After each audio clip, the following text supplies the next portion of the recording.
deep beneath the quiet forests of Washington state, something is stirring.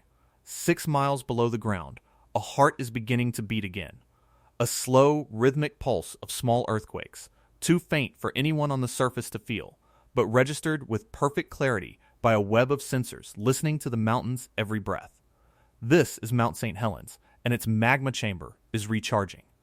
From February to June of 2024, more than 350 tiny tremors shivered through the volcano's foundation. They are not a sign of imminent catastrophe. Not yet. They are something more deliberate, the slow accumulation of power. A system gathering energy for a future it has not yet revealed. Everyone remembers the last time it awoke. And everyone asks the same question.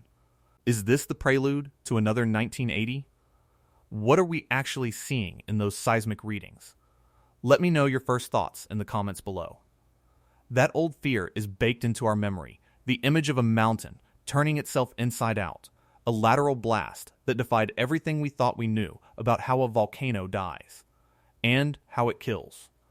The instinct is to look at the new earthquake swarms, to see the headlines about magma surging, and to expect a sequel.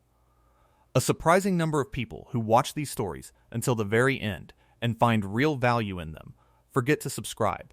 We have a fantastically low subscription rate.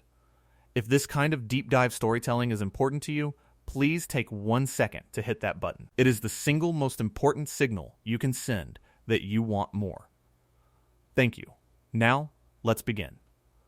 The truth is, a second 1980 is not going to happen. Geologists are almost certain, but that is not a message of safety. It is a warning about a different kind of threat entirely. Because the reason it cannot happen again is the very thing that makes the future so uncertain. The pressure cooker is broken, the lid is gone, and what is building now is something new.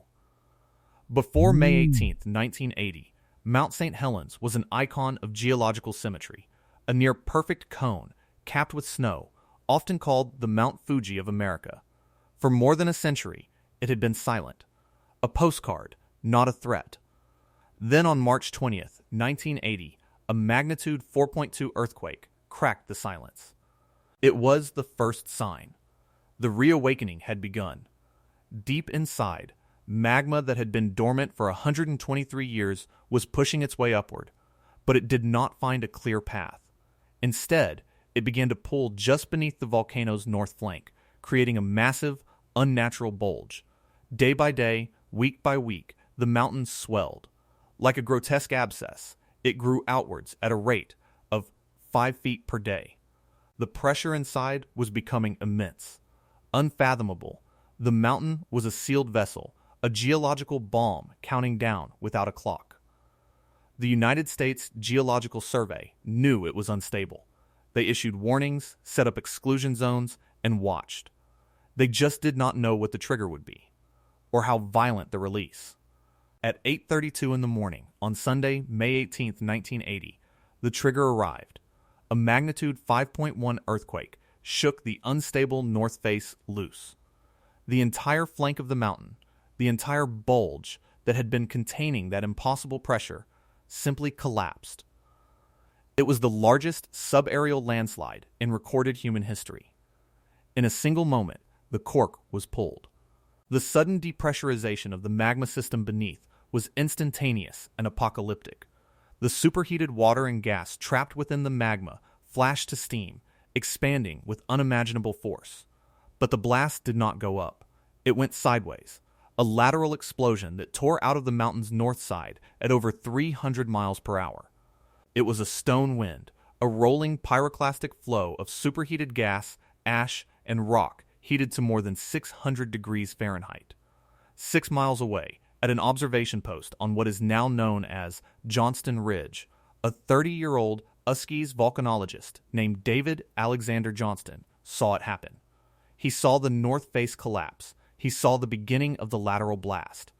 He grabbed his radio. Vancouver, Vancouver. This is it. Those were his final words. The blast engulfed him seconds later. He was gone.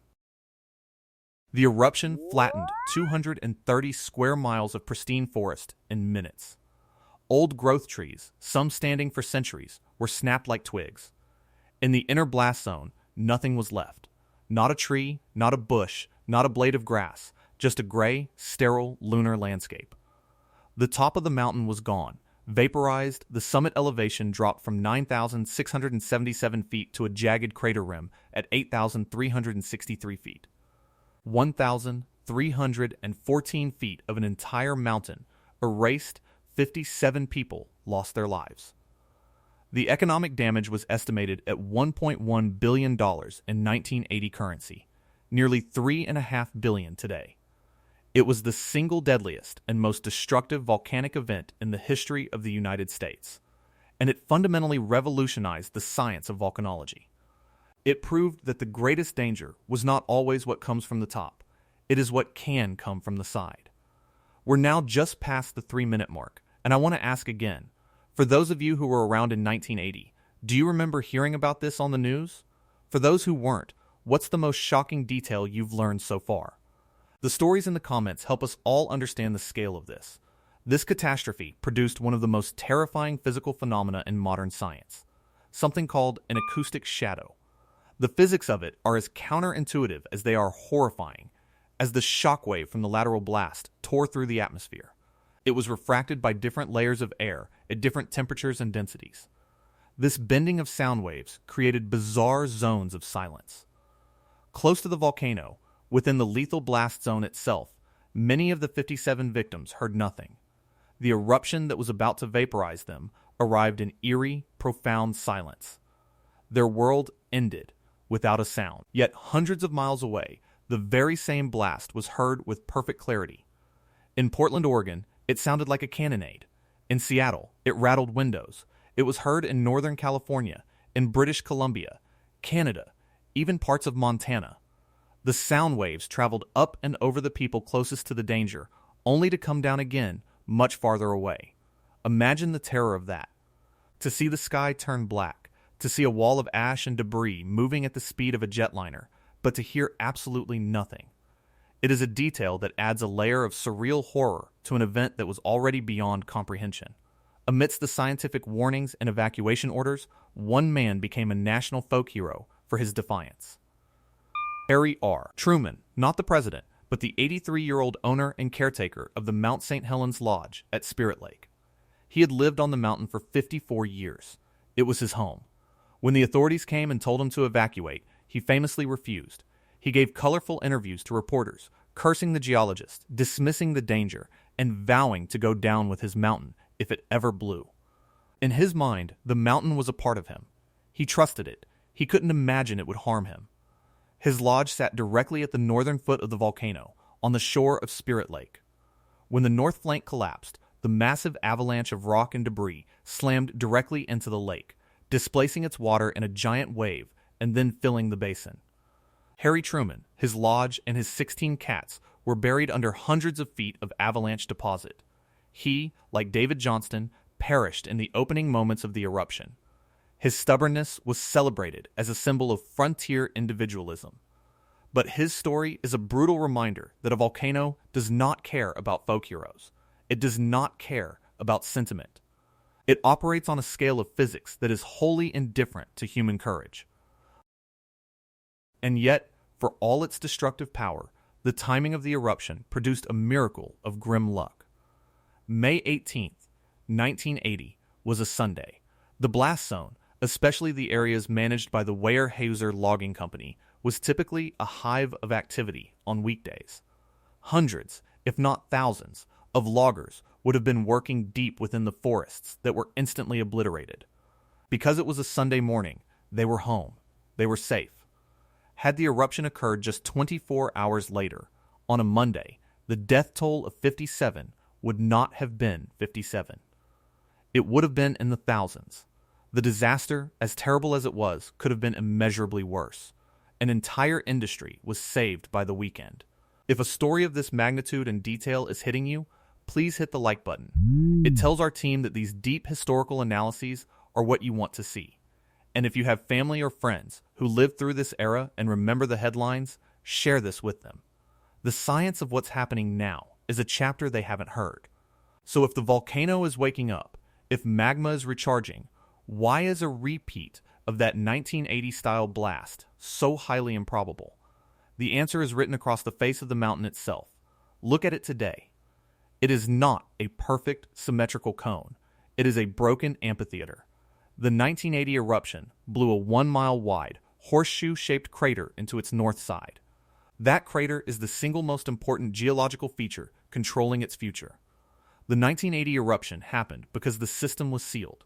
The rising magma was trapped beneath an intact mountain flank, allowing gas pressure to build to catastrophic levels.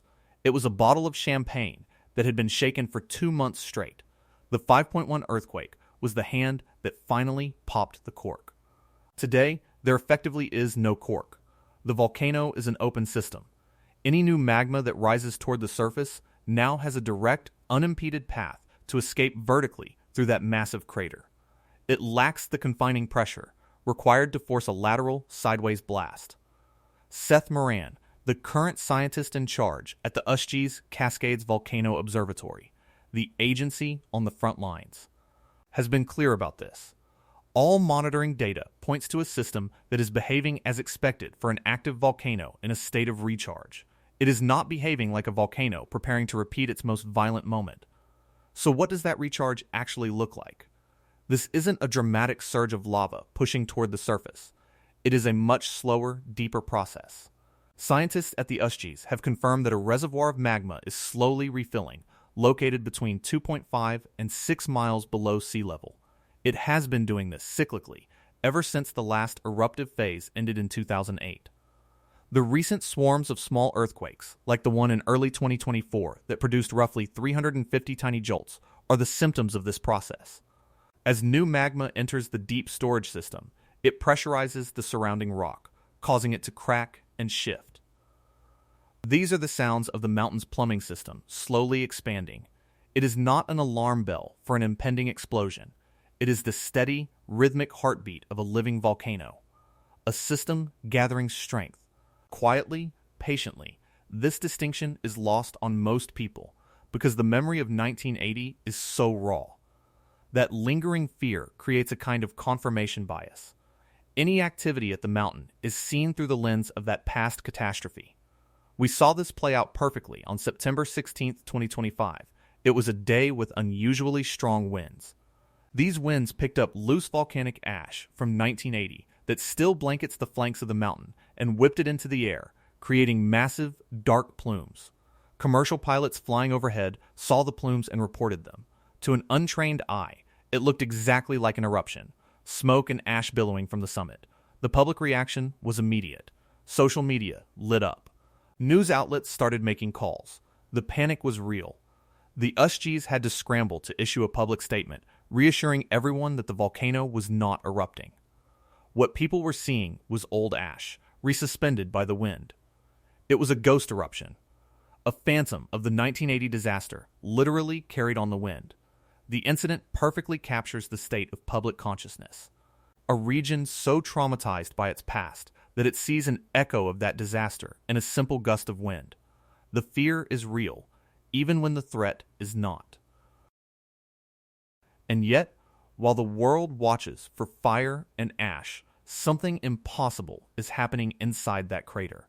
Something that defies every expectation of what a volcano should be.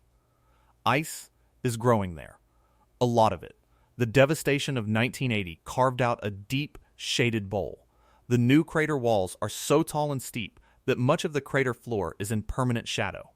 Snow that falls in the winter doesn't fully melt in the summer. It accumulates, year after year, compacted by its own weight and by constant rock and snow avalanches from the unstable crater walls. This process has formed a massive, growing glacier. It's called the Crater Glacier, or by its indigenous name, the Tulutzen Glacier. It is one of the youngest glaciers on Earth, and it is actively advancing. It has grown into a thick, horseshoe-shaped river of ice that wraps entirely around the new lava domes that were extruded during the 2004 to 2008 eruptive period. Think about that paradox. A glacier, an object we associate with cold and stability, is growing and thriving inside the hot, still active crater of a volcano that could reawaken at any moment. It is ice inside the fire, a living monument to the complex, contradictory forces of nature. The glacier is insulated by a thick layer of rock debris from the avalanches, which protects the ice from the heat of the lava dome below. It moves, it cracks, it carves the crater floor. It is a living thing born from the ashes of a dead landscape. I know this is the second time I am asking, but our data shows that over half the people watching this right now are not subscribed. We pour hundreds of hours into researching and scripting these documentaries. Subscribing is free, it takes 1 second, and it is the single most effective way to support this channel and ensure these in-depth stories keep coming. We genuinely appreciate it. Thank you. For years, the primary window into this recovering, yet dangerous, world was the Johnston Ridge Observatory, perched on the ridge where David Johnston made his final broadcast. It sits just 6 miles from the crater, offering an unparalleled view directly into the blast zone. It is a place of science, remembrance, and tourism, a testament to a man who died so that others might live. But in 2023, nature once again reminded everyone who is in charge. A massive landslide, unconnected to volcanic activity, tore out a section of State Route 504. The only road leading to the observatory, the Spirit Lake Outlet Bridge, was destroyed. The ridge was cut off from the public. But the connection to that place is too important to leave severed. On April 10, 2026, the Washington State Department of Transportation, or DOSDOT, announced a major project to rebuild. Construction began on April 27, 2026. To permanently replace the destroyed bridge and restore public access, DOT project engineer Pedro Reyes captured the mission perfectly. "This is more than a bridge restoration project," he said. "It's about reconnecting people to Mount St. Helens. It is an act of profound determination." Decades after the volcano tried to wipe this spot off the map, humans are spending millions to rebuild a bridge back into the heart of the blast zone, not out of arrogance, but out of a need to watch, to learn, and to remember.